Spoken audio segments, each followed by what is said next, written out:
esta frase de que vão muitas almas para o inferno sempre me faz pensar, ainda hoje, num mundo em que tão poucos falam do inferno, Maria vem e lembra que é possível a condenação e que infelizmente são muitos os que se perdem para sempre. É triste. E a boa notícia é: a sua oração, a sua penitência pode impedir que muitos se perdam. Então isso marcou, como eu digo, até hoje a minha vida. Então hoje o tema que me foi proposto foi a mensagem de Fátima, um convite para combater o poder das trevas. E eu fiz um esforço grande para ser fiel ao tema, porque vamos ter muitas pregações, todas centradas na mensagem de Fátima. E eu escolhi meditar com vocês 4 frases da irmã Lúcia, que nos ajudam a perceber como são especiais os tempos em que estamos vivendo. Dom Adair também insistia nisso. Nós não vivemos uns tempos parecidos com outros na história. Nós vivemos tempos de grandes mudanças espirituais e também sociais. E o primeiro passo para você não errar a estrada é ter uma imagem clara do que está acontecendo à sua volta. A irmã Maria Raquel já citou uma passagem de uma famosa entrevista que a irmã Lúcia deu no ano de 1957. E dessa entrevista eu vou tirar mais 3 citações que nos vão ajudar.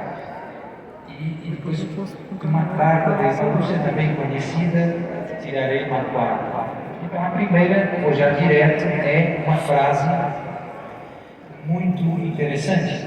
Ela diz, cito: o demônio faz tudo o que está em seu poder para nos distrair e nos retirar o amor à oração. Fim de citação. O demônio faz tudo o que pode para nos distrair.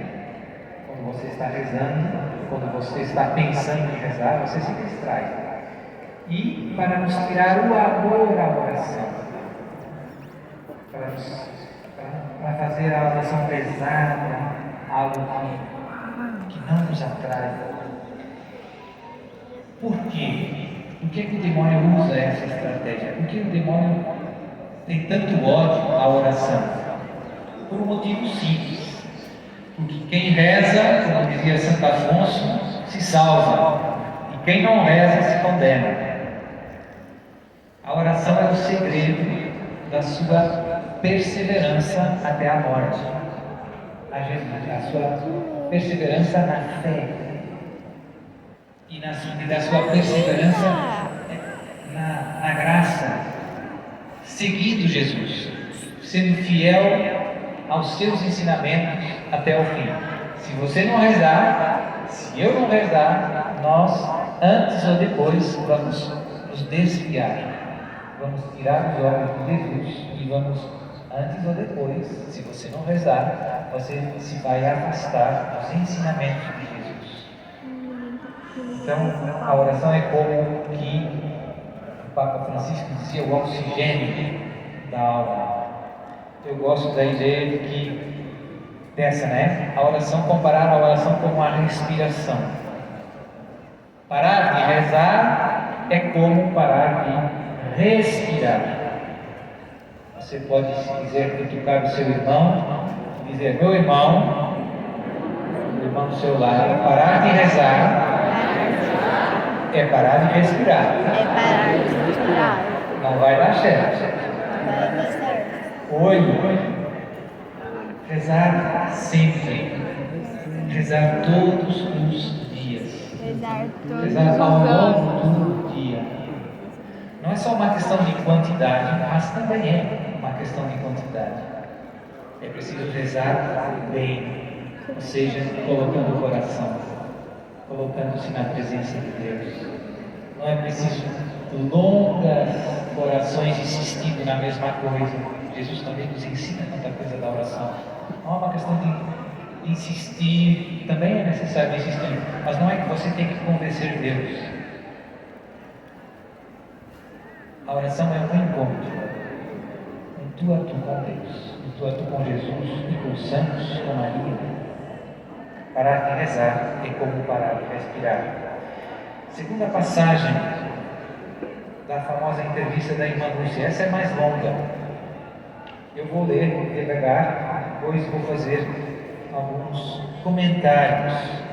Então é importante, essas palavras da irmã Lúcia são fortes, e como digo, nos ajudam a ter uma espécie de diagnóstico claro do que está acontecendo hoje no mundo. Então, diz a irmã Lúcia: Senhor Padre, o demônio está travando uma batalha decisiva contra a Santíssima Virgem. E como o demônio sabe o que mais ofende a Deus e o que em menos tempo lhe fará ganhar o maior número de almas, trata de ganhar para si as almas consagradas a Deus, pois desta maneira o demônio deixa também as almas dos fiéis desamparadas pelos seus chefes e mais facilmente se apodera delas. Faço aqui um parênteses, a passagem continua. O demônio sabe o que mais ofende a Deus e o que mais rapidamente desvia as pessoas de Deus. E o que você está dizendo, é o naufrágio da fé, a perda das almas consagradas. Porque o povo fica sem pastores, ovelhas perdidas, como Jesus dizia no Evangelho, e os pastores também se perdem. Continua a citação: o que aflige o Imaculado Coração de Maria e o Sagrado Coração de Jesus é a queda das almas dos religiosos e dos sacerdotes. O demônio sabe que os religiosos e os sacerdotes que deixam a sua bela vocação arrastam numerosas almas para o inferno. Frase tremenda. O demônio quer tomar posse das almas consagradas, tenta corrompê-las para adormecer as almas dos leigos e levá-las deste modo à impenitência final, ou seja, a falta de arrependimento na hora da morte. Continua a irmã Lúcia: emprega todos os truques, chegando até a sugerir que adiem a entrada na vida religiosa. Disto resulta a esterilidade na vida interior e, entre os leigos, uma frieza quanto à renúncia aos prazeres e à sua dedicação total a Deus. E aqui termina. Então, como eu dizia, uma citação longa, mas muito forte e que merece a nossa meditação. O demônio tem como alvo prioritário os consagrados, os religiosos, os sacerdotes, porque sabe que se os desviar do serviço de Deus, as ovelhas se perdem mais facilmente. E olha, se você e eu olharmos para esses últimos anos, aqui no Brasil, lá em Portugal, na Europa, tantos casos, de sacerdotes que se desviaram, que desistiram, que se confundiram. E é um fenômeno que se arrasta já há algumas décadas, não é um fenômeno novo. Nos anos 70, depois do Concílio Vaticano II, houve uma grande crise. Muitos sacerdotes e religiosos deixaram o seu ministério sagrado.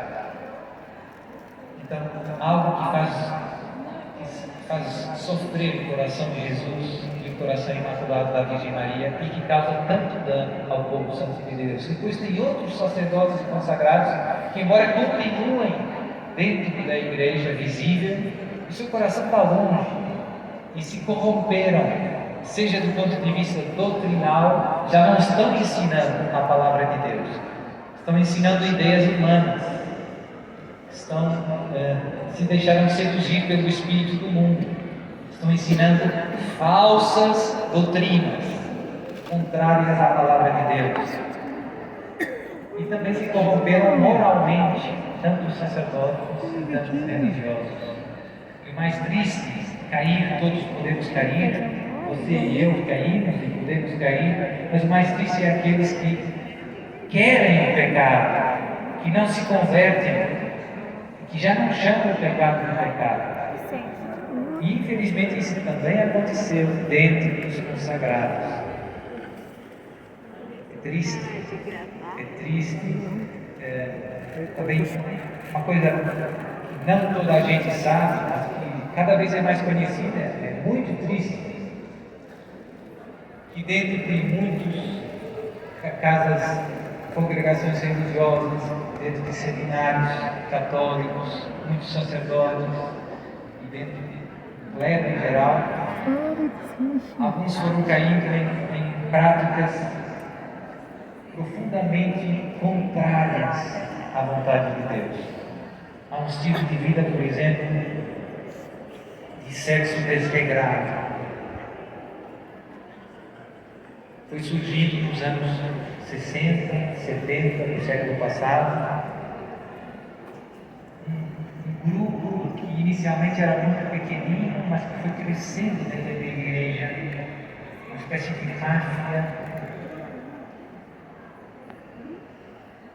máfia gay, que foi contaminando, que infelizmente trabalha um pouco em equipe, que agora está chegando aos poucos. A gente ouve de cardeais, bispos, dizendo que o sexo entre duas pessoas do mesmo sexo não tem problema, que é necessário mudar o catecismo. Temos cardeais dizendo isso publicamente. Então, tudo isso são consequências desse ataque cerrado do demônio aos consagrados, aqueles que deviam ser a primeira linha do sal da terra e luz do mundo.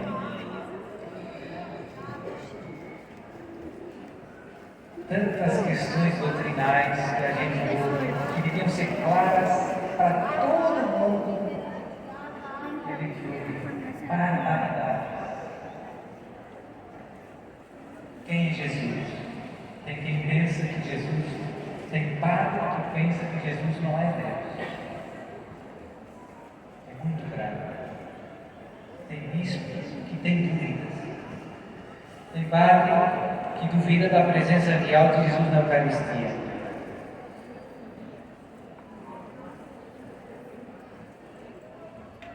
Tem bispo que duvida da virgindade perpétua da Virgem Maria, que nega a virgindade perpétua da Virgem Maria. São coisas muito graves, meus irmãos. Como é que chegamos aqui? Foi um processo. O demônio foi atacando, corrompendo.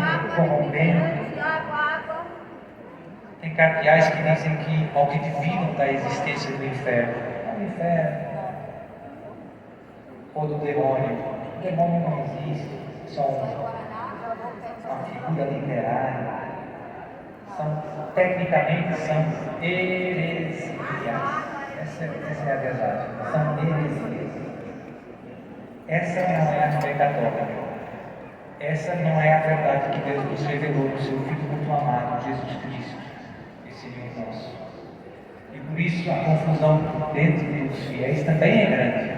As ovelhas estão confusas, porque os pastores estão ensinando erros.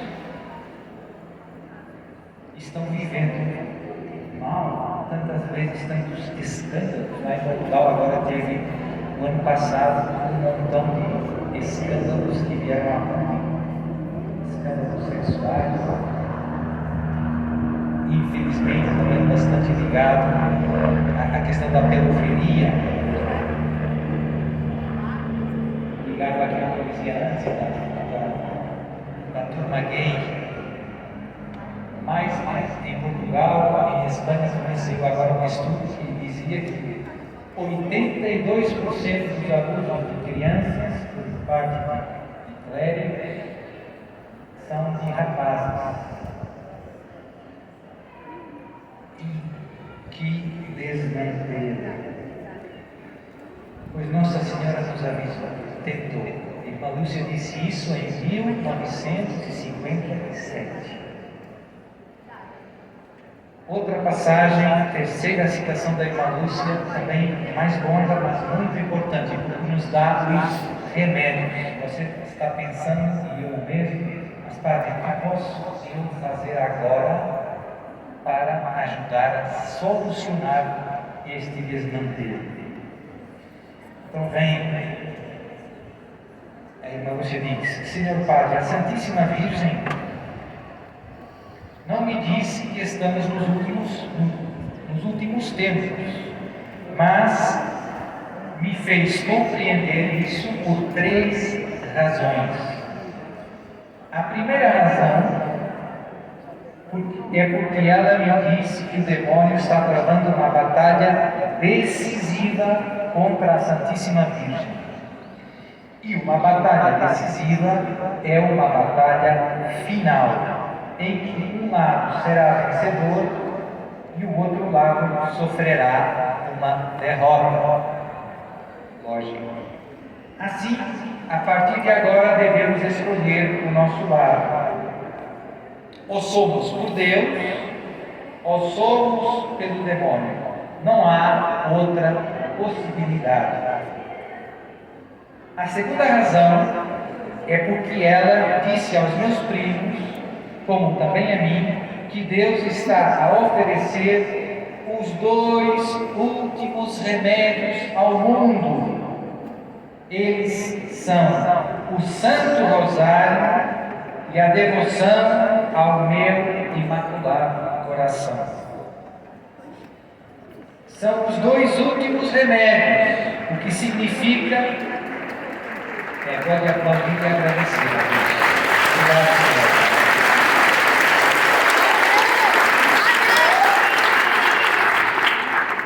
Obrigado, Deus nunca se cansa de nos estender a mão.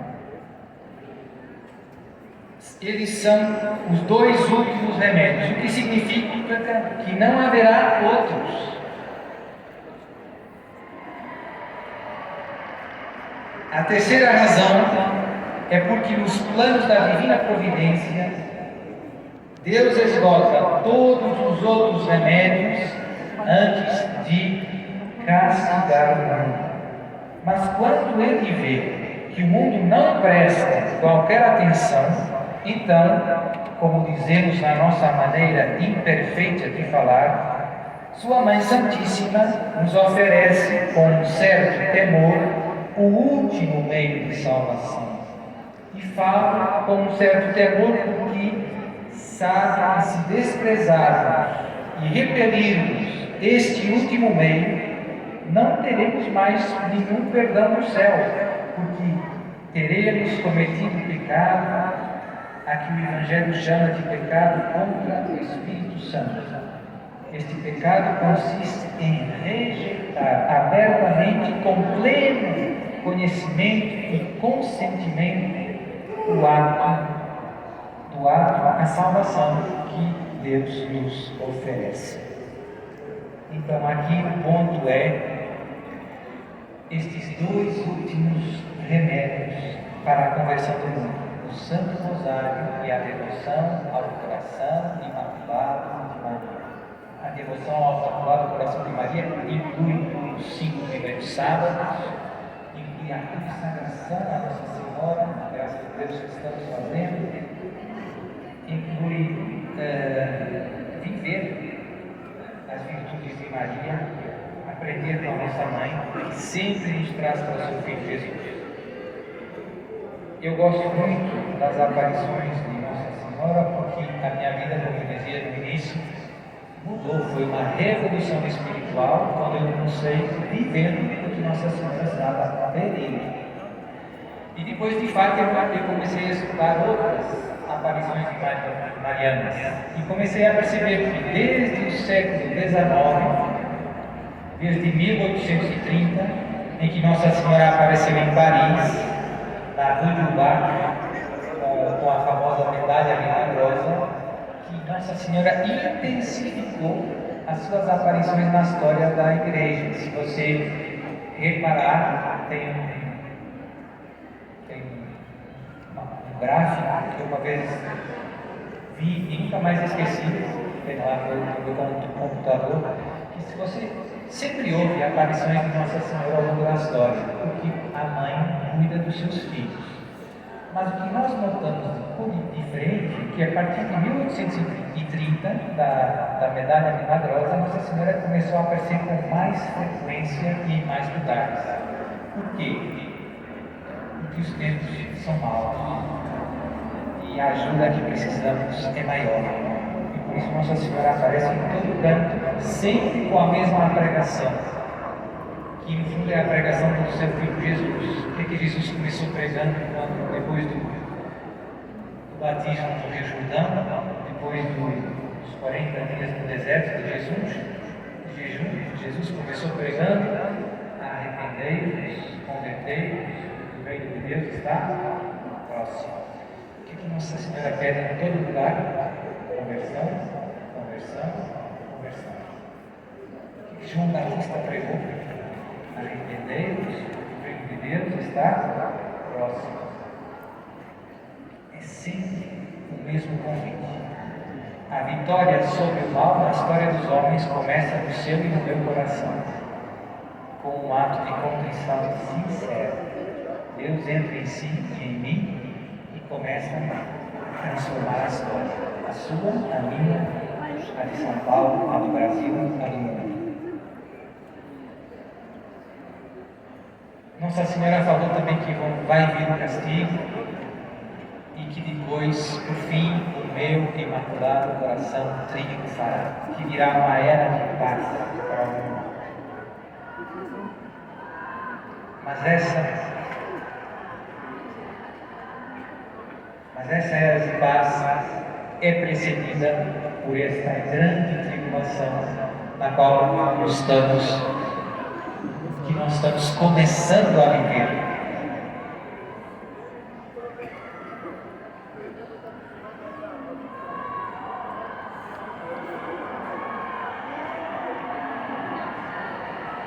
Mais alto, perdão, mais alto.